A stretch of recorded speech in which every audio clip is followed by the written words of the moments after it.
Bonjour tout le monde, c'est Yannick, j'espère que vous allez bien.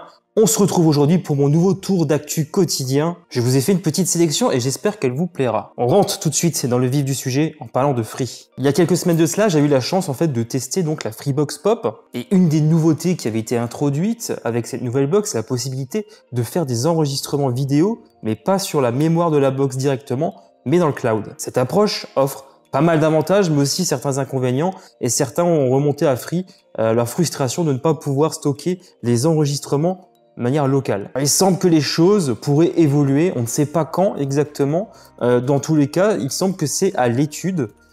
C'est Univers Freebox qui l'a repéré directement sur le bug tracker de Free. Et les développeurs songent en fait à développer donc une fonctionnalité qui permettrait donc à la Freebox Pop d'également donc faire des enregistrements au niveau local. Comme vous le savez, le serveur de la Freebox Pop ne dispose pas de mémoire intégrée. Il faudra dans ce cas-là donc brancher soit une clé USB ou alors, pourquoi pas, un disque dur externe. Personnellement, que ce soit moi ou alors mes proches qui utilisent cette Freebox, je ne pense pas en fait qu'il y avait de besoin particulier à stocker localement les enregistrements. Mais après, pourquoi pas si certains le souhaitent. Je pense que vous d'ailleurs, utilisateurs de Freebox Pop, vous en pensez. Xiaomi vient de lever le voile sur un tout nouveau téléviseur assez haut de gamme, 8K et 5G. Alors, ne vous excitez pas trop, puisque pour le moment, ce téléviseur ne sort qu'en Chine. Bon, en fait, quand je disais lever le voile, c'était peut-être un peu fort, puisqu'en fait, il y a pas mal de caractéristiques qu'on ignore encore sur ce futur téléviseur, notamment sa dimension. Dans tous les cas, il pourrait très certainement appartenir à la série Xiaomi TV Master. Autre information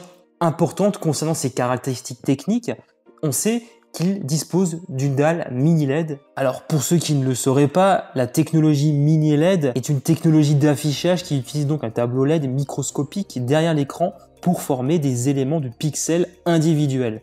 Il offre ainsi un meilleur contraste, un meilleur temps de réponse et une meilleure efficacité énergétique. Ce produit sera tout simplement le premier téléviseur mini LED lancé par Xiaomi. Après, on constate également que ce téléviseur vit un petit peu avec son temps puisqu'il dispose également d'une connectivité 5G. Alors, moi personnellement, j'imagine que ce téléviseur, s'il est lancé en France, il bénéficiera aussi d'Android TV. Mais il faudra encore attendre certainement un petit peu pour voir ce produit débarquer chez nous, si bien sûr Xiaomi l'envisage. Je poursuis, on parlait justement d'Android TV juste à l'instant, et je rebondis un petit peu là-dessus tout simplement pour signaler que Google a maintenant décidé d'intégrer Android 11 à Android TV. Ce n'est pas encore fait, c'est en cours. On va sans doute attendre quelques mois avant que les premières box Android TV bénéficient de cette nouvelle version. Je pense par exemple à la Nvidia Shield TV, la Xiaomi Mi Box ou encore le nouveau Chromecast avec Google TV qui va être lancé prochainement. D'ailleurs là je parle d'Android TV, mais cette marque va très certainement disparaître. On en saura plus le 30 septembre lors d'une conférence organisée par Google. Alors qu'attendre de cette toute nouvelle version d'Android TV qui repose donc maintenant sur Android 11 ? Des améliorations en matière de performance, de confidentialité et des nouvelles fonctions qui sont adaptées à la télévision et des outils de développement actuels. Il y aura notamment une meilleure gestion au niveau de la RAM qui devrait donc augmenter un petit peu plus le sentiment de fluidité qu'on a au sein du système d'exploitation. Côté sécurité, il sera a priori possible également de donner en fait des autorisations uniques à certaines applications, par exemple de n'utiliser que certaines fonctionnalités que lorsqu'on l'utilise. Il est également question de prendre en charge plus de manettes de jeu, notamment via l'USB ou encore le Bluetooth. En gros, il ne faudra pas s'attendre à une refonte totale du système d'exploitation. On l'a vu ces dernières années, Google ne fait qu'ajouter de nouvelles petites choses pour rendre le tout toujours plus pratique à utiliser. Mais bon, en gros, il n'y a pas non plus énormément de choses à noter par rapport à cette nouvelle mise à jour. On reste encore dans l'univers de Google, mais cette fois-ci pour parler du Google Pixel 5 qui va très bientôt être officialisé, également à la conférence attendue le 30 septembre. Et il y a eu un leak de toute sa fiche technique, on va en parler. Alors, il serait question d'un écran OLED de 6 pouces Gorilla Glass 6 affichant 1080 par 2340 pixels avec un taux de rafraîchissement de 90 Hz. Comme on le sentait, il n'y aura pas le Snapdragon 865, ce sera en fait un processeur un petit peu moins puissant qui est le Snapdragon 765G. On pourrait s'attendre à plusieurs variantes au niveau de l'espace de stockage, mais en tout cas ça va démarrer à partir de 128 Go. Il est également question de 8 Go de RAM. Il est également question d'un double capteur photo dont le principal objectif capture des clichés de 12,2 mégapixels, tandis que le second en ultra grand angle capture des clichés de 16 mégapixels. À l'avant, on retrouverait un capteur de 8 mégapixels.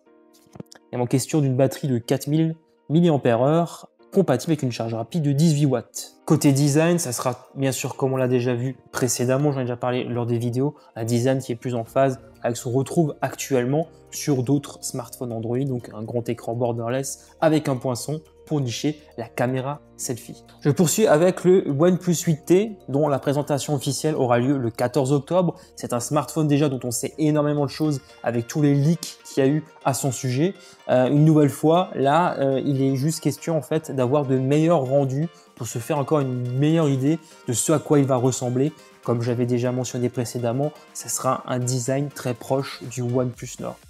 Je note un écran plat et à l'arrière un appareil photo assez proéminent. Quelques mots sur la fiche technique, ce sera un écran de 6,5 pouces avec 1080 par 2400 pixels. Il bénéficiera d'un taux de rafraîchissement de 120 Hz et sera également compatible HDR10+.